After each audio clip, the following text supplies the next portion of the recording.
Hello, my mimics, and welcome back to the Mimic Commentary, episode 112, where last episode we defeated a falling star beast, a beast born from the falling stars that the strongest of all the demigods, Radon, defeated in a crushing victory when he faced the stars alone, sealing their fate, and a son of Karya, a son of the moon, arrested the cycles of the stars all on his own. Some very interesting things that we found in this tunnel. For one, the falling star beast, it had those big mandibles, it had fur on its head, and it reminded me, as many of other people have pointed this out, on the reliefs down in the Schiefer Well of the bulls. You know what? Actually, no, we won't go there. I was going to say that the bull, next time we're down in the Ancient Dynasty, we'll take a look at those things, but there are reliefs of bulls that could be evoking falling star beasts. Which is very interesting.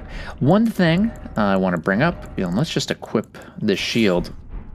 Here's something very cool, just about how like the how the order of information comes up, and how meaningful it is. So we got this in Karya Manor. We bought it from Pydia quite a few episodes ago, and we learned about. From the north, the shield. So this is from the north, this shield.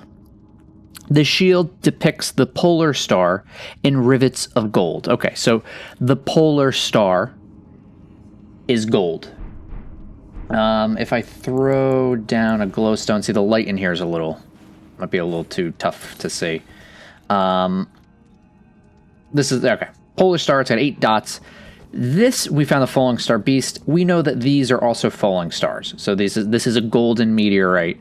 And this is where smithing stone comes from, because every single mine has one of these. It's where one of these impacts come from. It also has glintstone. So we know that glintstone comes from falling stars as well. This tunnel, why not the first? It's important that we find it here. We found smithing stone 5s, stones used to smith a variety of armaments, a rare specimen. It's tinged with gold. Mined near the foot of the Erdtree, these stones are said to have been used to bolster the strength of the royal forces. Now, mined near the foot of the Erdtree, these stones are said to have been used to bolster the strength of the royal forces. Now, this is not being mined at the foot of the Erdtree. This was found all the way in Caelid, very far away from the Erdtree. So what we're seeing is kind of giving us an idea about these before we even get to the big reveal of where the Erdtree comes from, the Erdtree seeds.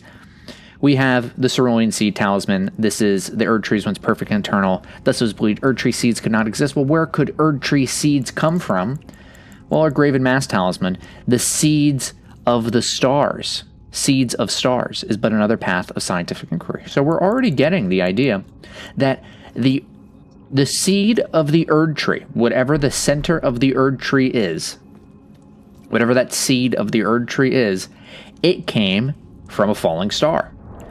And this falling star beast gave us, in this mine we found smithing stones tinged with gold. So most likely the Erdtree came from outer space. The Erdtree came from outer space.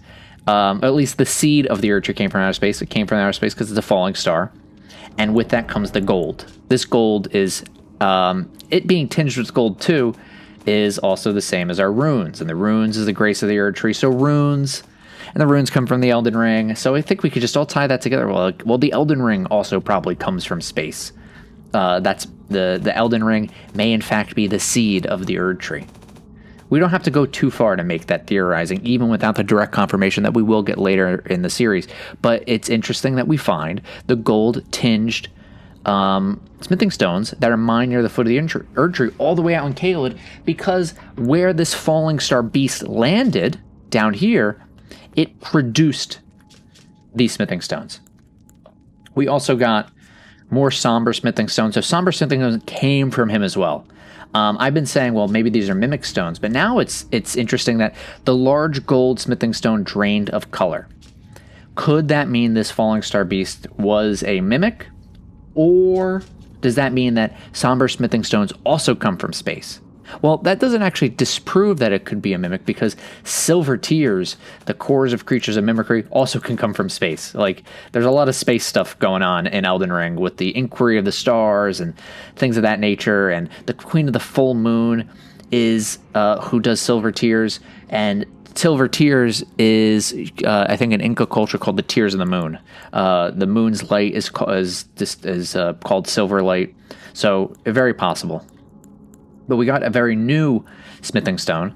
Stone used to smith a variety of ornaments found in polar regions. Well, it's found in polar regions, yet we found it down in Caelid. Caelid is not polar. Thought to have been used to hone the weapons of champions of the war against the ancient giant, the war against the giants at the birth of the Erdtree. So at the birth of the Erdtree, they were using the best smithing stones. These are so far the most powerful smithing stones that we could find. I think 6 is... Okay, so 6 is still a tinged with gold, so this should still be tinged with gold. But once we get to 7, it is semi-vitrified. What does vitrified mean? Convert something into glass or glass-like substance, typically by exposure to heat. So these smithing stones were exposed to so much heat that they were semi-vitrified, but they're usually found in polar regions. So in the polar regions, there must have been some intense heat that caused them to get vitrified. My first thought is, since these come from falling stars, that it was the impact of a falling star that did so. And this was used in the war against the giants. And when we go to our incantations... where are our incantations? Yeah, I'm already thinking Flame of the Fell God. Fell God, the god that fell, could be a falling star. And the falling star of this fell god maybe vitrified the smithing stones, maybe. But interesting that we find this off of a falling star beast. It goes to show us that much of where these things are coming from, they're coming from space. And Radahn is trying to stop them due to assistance from the Alabaster Lords, who taught him his gravitational magic, as opposed to the Onyx Lords, who can summon meteorites, which should have falling star beasts attached to them. We also got our Somber Stone Miner's Bell Bearing, so we can get Glintstone Scrap and Somber Smithing Stone 1 and 2. The Glintstone Scrap being additional is interesting to me. Why are they putting Glintstone tied to Somber? It gives me kind of that, it really makes me think of like the magic quality of all of this. The magic quality of the Somber Smithing Stones. It also dropped, the Falling Star Beast also dropped Gravity Stone Chunks. The desperate ones who scavenge for these shards dubbed themselves Star Callers. So are these the stars that they're calling, these beasts? And what else? Oh, yes, I wanted to look at our bell bearings. Just to compare them. So this is a Somber Stone Miner's bell bearing. So this is a bell bearing of a miner who once dug for somber smithing stones. This is his soul attached to it, which is very different than Tops's bell bearing, which has glintstone, which is different than Dee's bell bearing, which has this golden hue to it. It's golden light. So since Tops was a glintstone sorcerer, his bell bearing, his spirit reflects that. Since Dee was a holy, devout person, his bell bearing reflects that. And same with Roger. Roger was he was a desperate, sad, detached person, obsessed with death, and his bell bearing so it shows that as well. So let's get out of here and start moving forward. So it's very interesting that we see that. And we also had from the Polar Star, when we got the shield, there was ties to Crucible Fangs, and now we think also about the Blood Star as well, that the Blood Star is probably in a similar capacity to the rest. And the Blood Star and the Polar Star, these could all be the same thing. They all could be a beast. The Polar Star could be a beast. The Blood Star could be a beast. You know, we can't put out the possibility that these are beasts. Here's our... Oh, this is interesting. Roaming outside of the tunnel is marionettes. Generally created by our sorcerers, used by our sorcerers in Liurnia. The Celians are also using these sorcerers. Ooh, I didn't want to do that.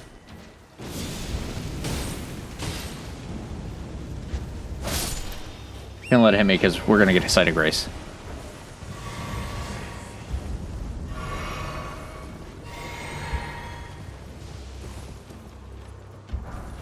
Rotten Stray Ashes. Right next to a Rotten Stray. Sorry, buddy. Alright. Ashen remains, spirits white gel, spirit of a stray dog corrupted by the scarlet rot. Though it's only a small creature, it is as violent as it's nimble, and its fangs fester with poisonous rot. And was found in this guy. Maybe that was the guy's dog. We're getting different type of architecture here, and we're seeing more and more of the marionettes. We can actually see them wandering the swamp right now. So these guys are definitely defending Celia. I hear a scarab. New type of architecture, I think, as well. I don't think we've seen anything like this before. Okay, this is all very interesting, where Grace is pointing. And let's also look here. Stop at the shack behind the southern gate, and that is a sage. That's one of our heretical sages. So, Grace, here's something that's interesting. Grace, so far, has pointed us to Castle Morn to get the Grafted Blade Greatsword. We've already done lore about that. It's pointed us to go against Margit and Godric the Grafted. It's pointed us to go to the Academy of Raya Lucaria. You know, these two make sense, get Great Runes. This one is a little confusing. We're thinking maybe they wanted us to gain, like, the Grace of the Erdtree.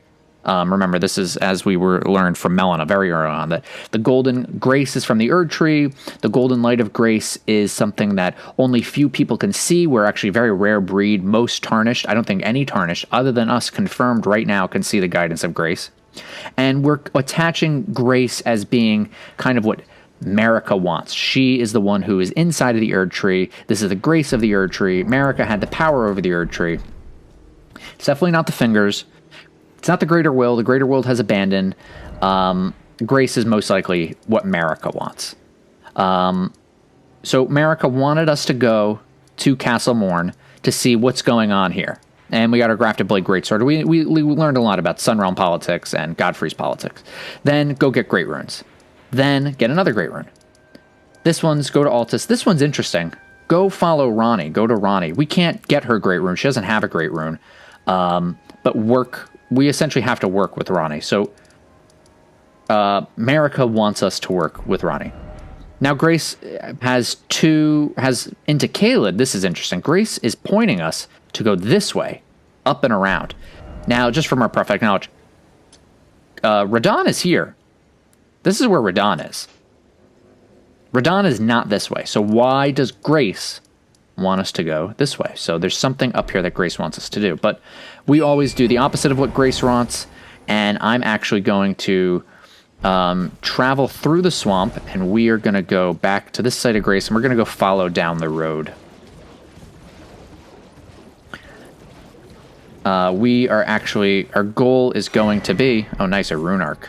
What was the message? What was the message? Praise the death. Our goal is going to be to follow the road to get to the shack before we explore the swamp. I want to work with that sage to see what he has to say before we continue on. This one, please let me know. Why is there Steak America in there? I couldn't figure it out. We've also had some really great comments in the last few videos, and some really great discussion in the Discord, particularly about EOCAD, that we are going to have to revisit because you guys gave me a lot of new information to explore. So, for instance, one comment made mention about the lion that was in Fort Gale, and the lion had all of the dead commoners around it, and the thought was that they were doing that Radahn soldiers were doing like mock gladiatorial combat between the lion and the Erdtree followers, and then beneath that is the jail cave, and the jail cave has a gladiator in there, gladiator soldier. So tying those together, it looks like, maybe he was supposed to fight the lion until he became a frenzied duelist and he didn't want to do it anymore. All right, let's look at our pest glaive. I actually want to equip it and compare the move set.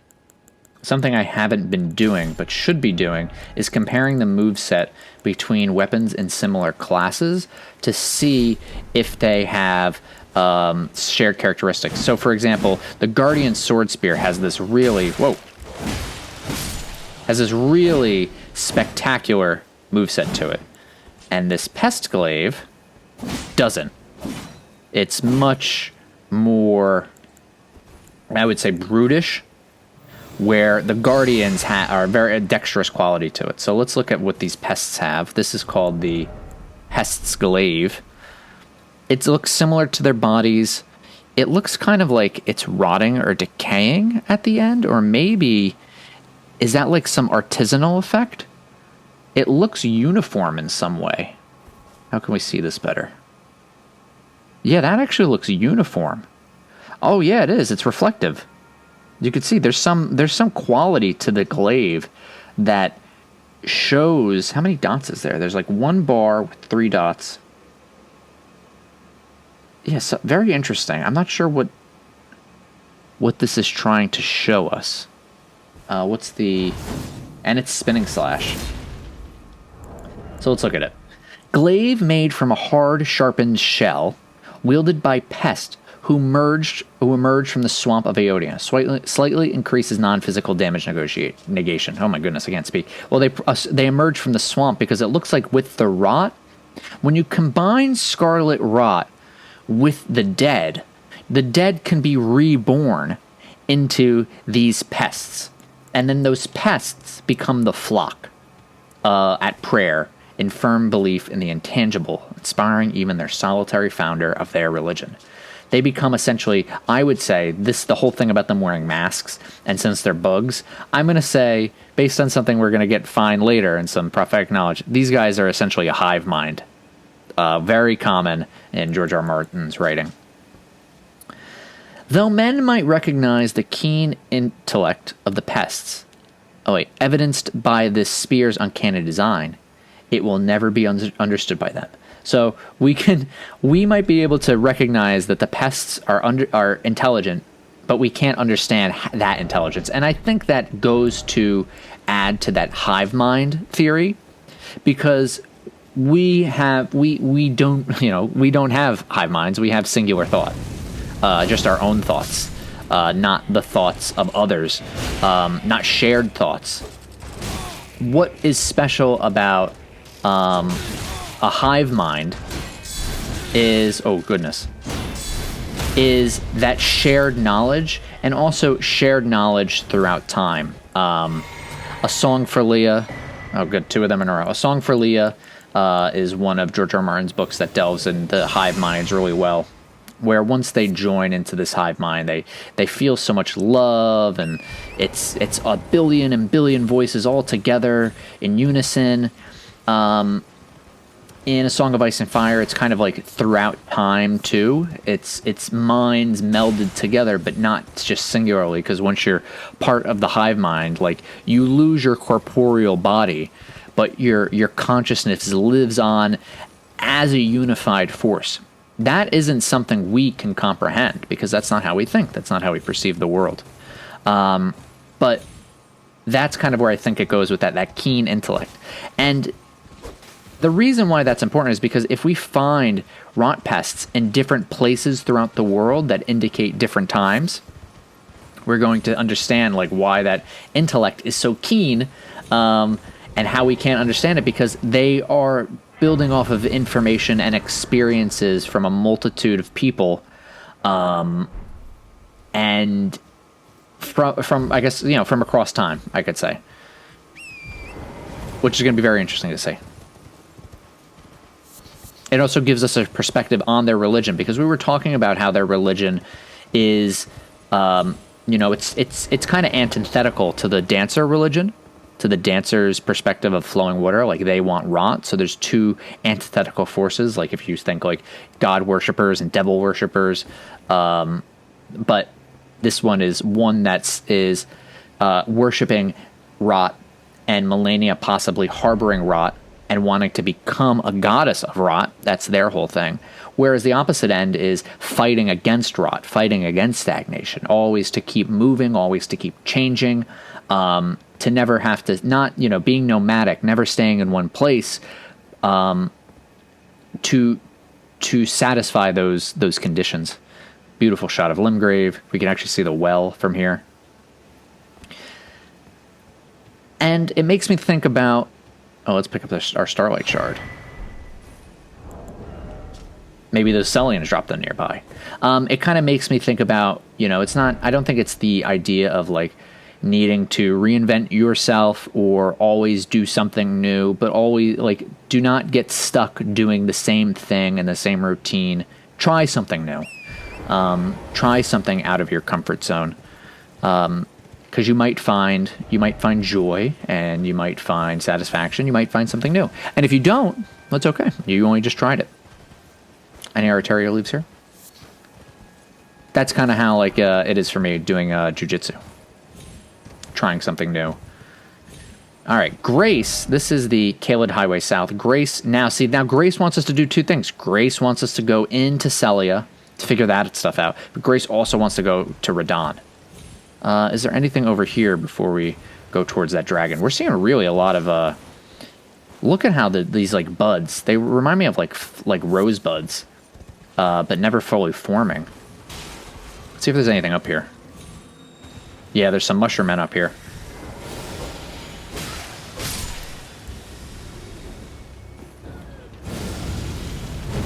Sorry, buddy. I want to do Blessing's Boon.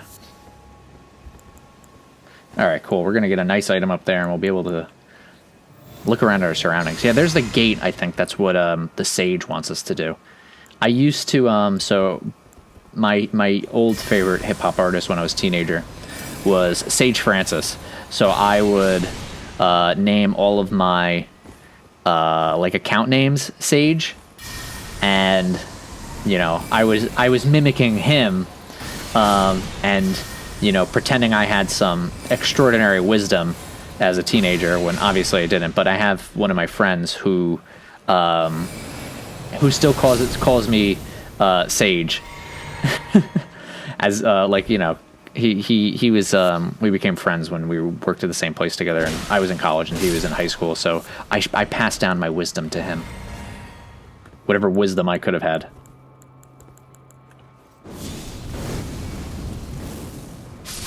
Oh, nice. Oh, wasted some mana. Golden Rune 4. Even now, the Erdtree runes are still imbued with power life itself. Do you see the Erdtree now towering overhead? That's interesting. That is looking at the minor Erdtree. What do you see from this position? Caelid, honestly, isn't really that big. There really isn't much in Caelid from this perspective, seeing where we've come from. I guess Liurnia and Limgrave are really so jam-packed. Celia. There's the Heart of Aeonia. Really not much going on in the Heart of Aeonia. Oh. There is...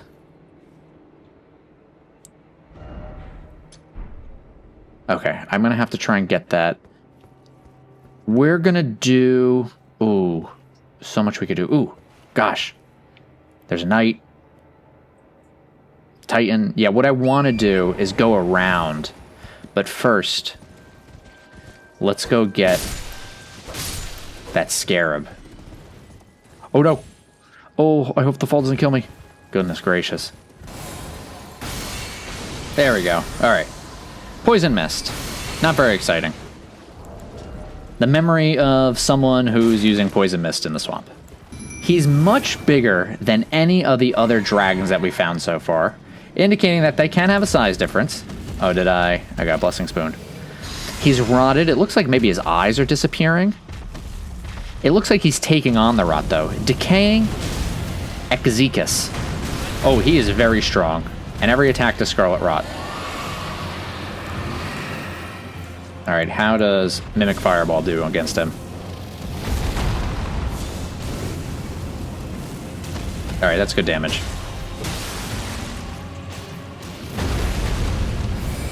Scarlet Rot is shaking from his legs when he hits the ground, and he's gonna... Oh, he's shooting Scarlet Rot too.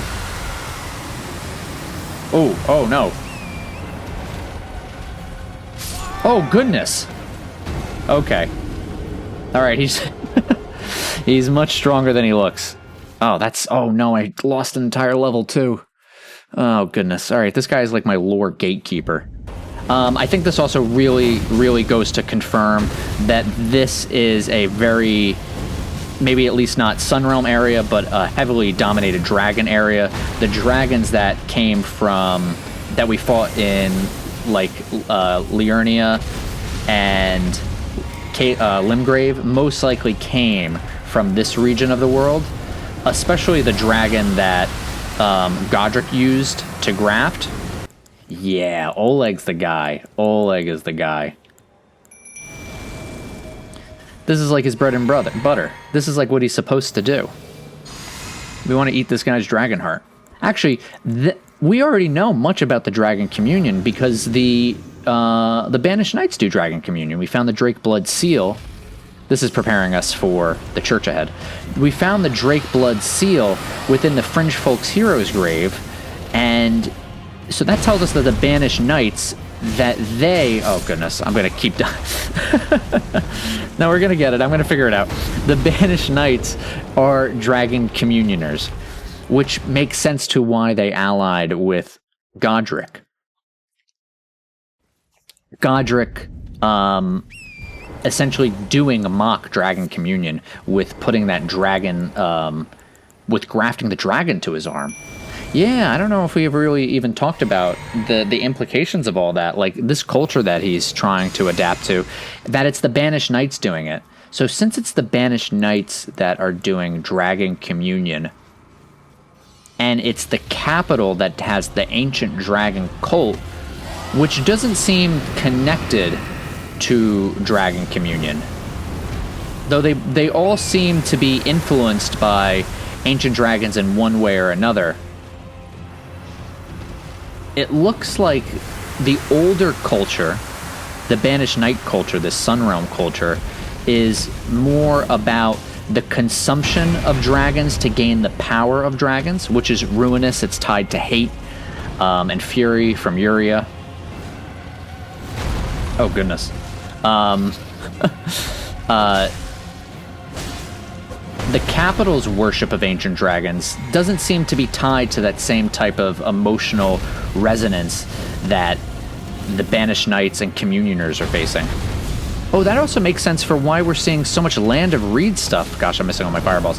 Why we're seeing so much Land of Reed stuff within Caelid, because Ura is a Land of Reeds guy, and he knows so much about Dragon Communion. Oh, goodness. Oh, no. I did it again. All right, I really have to run away when he starts doing that and just hitting him with Loretta's great bow. So I should pop the Rune Arc. I'm going to pop the Rune Arc because it's going to make me play safer. And we can think about these ideas while we're going through this. The Land of Reeds is known for having a lot of bloodshed based on the character creator, if I remember correctly. And to do Dragon Communion, you're eating their still beating hearts. Is that correct? It's their still beating hearts. Gain the power of Dragon Communion altar. Riddled, let's see. It beats vivaciously. There's a peculiar beauty to the beating of this heart.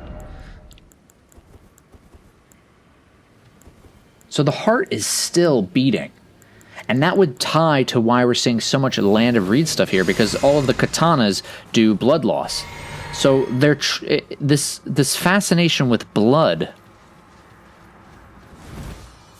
The Lord of Blood incantations, anything scaling with blood, also scales with arcane, and so does the Regalia of Eocad. The Regalia of Eocad scales with arcane.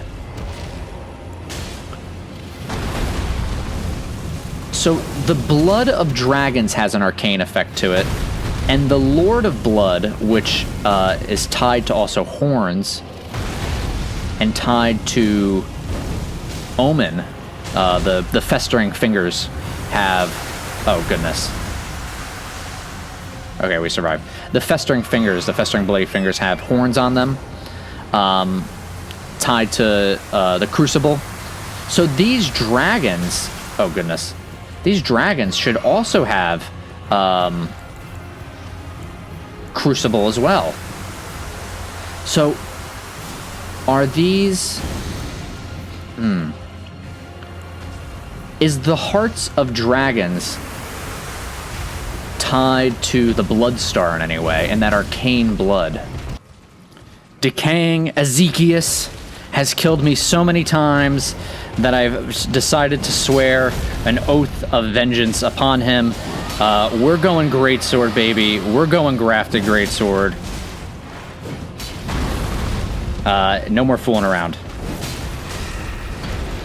You dropping your head? Yeah, that's what I thought.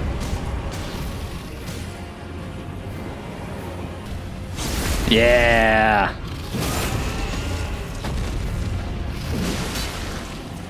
Ekzykes, you're a chump. A chump. Oh, pop the... No, I missed it. Oh. All right. Well, let's go to the Dragon Communion. Let's go to the church. Let's see what's up. And let's chat about what we may have learned.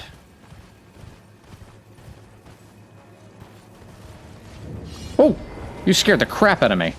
And I knew you were there. Why didn't you kill the dragon out front?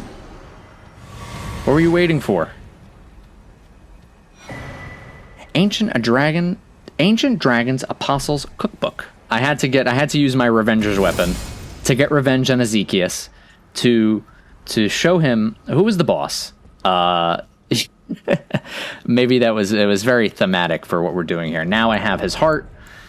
Now we have 4 dragon hearts. And I was talking about the blood of the dragons, how there seems to be an arcane aspect to the blood of dragons. There is also an arcane aspect to Blood Flame, which is tied to the Lord of Blood. A blood oath incantation granted by the Lord of Blood. That's also when we look at our Ashes of War. This is a blood oath skill granted by the Lord of Blood. This was at Kenneth Heights Castle. Soldier of Godric made an oath to the Lord of Blood. Also times to Lifesteal Fist, which steals HP, tied to Ensha. Also the Spectral Lance of the Headless Mausoleum Knights. These are both occult.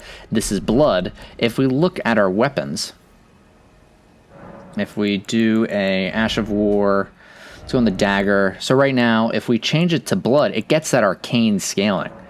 If we go to a fist weapon, do we have any fist weapons? Oh, we have the Castus and the Cestus. That also gets an arcane scaling. So blood and the occult are arcane. And so are Dragon Communion. We see this red fire, very similar to our seal. Dragon Communion seal, formless Drakeblood seal with a Dragon Communion crest. Enhances Dragon Communion incantations. The sacrificial devouring of the heart gives power. Indeed, Dragon Communion is too primal in nature for the term incantation to be appropriate. So it's not an incantation because we're not chanting something, we're not recollecting this feeling and memory with our faith. We are channeling this arcane power of the dragon's blood to be able to use this power, to be able to cast these incantations. We go through the ritual where we offer up the dragon's heart to the formless Drake blood, so the dragon blood to Drake blood, beneath this ancient dragon. Now this place here, this is the Cathedral of Dragon Communion. This was just a church. So the headquarters of Dragon Communion, at least in this region, is at the Cathedral. Whoever marched through here, however... Oh, there is one of our banished knights.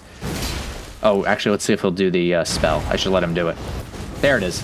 There's the dragon, and I just lost the Great Rune for No good reason other than lore. There is the Dragon Communion seal. We know these guys. This guy ate a dragon heart. How silly of me. I shouldn't have let that happen. I think I've spent, gosh, who knows how many great runes. I had 13. I think I used 4 or 5 just on these guys. They're just not just on these guys, just in this area in particular. I'm also looking for the heads of the ancient dragons here. So whoever came through here also beheaded the statues because they are disrespecting the culture of either worshiping ancient dragons or just ancient dragon communion. I'm trying to look at their heads, though. We're trying to look... Yeah, here, this is something very interesting. All right, you can catch it on a few of them. Why are they removing the heads of these ancient dragons? What's that? That's 2 fingers. See that? 2 fingers. This ancient dragon, you can actually see it. It has the 2 fingers and then others ones that are discolored. It's kind of gold around. His red eyes, made of stone. He's supposed to be ancient, but why do the ancient dragons have like a 2-finger sigil on their heads? That's very interesting. All right, next episode, we're going to do more of a deep dive into this stuff. But first, Ekzykes. He was the dragon that we killed, and we're going to do a deep dive into all these dragon hearts. Superior incantation of dragon communion. Channel the power of Ekzykes, the decaying. So by eating his heart, we get his power. Ekzykes, dragon communion revenger, did not forget his hatred even as he succumbed to scarlet rot. Okay. All right. This episode was more of a, was kind of a recap, kind of an exploring. We're figuring out what we're doing. But next time, we're going to talk about Dragon Communion. We're going to talk about Banished Knights. And, yeah, you know the drill. Let's do the thing.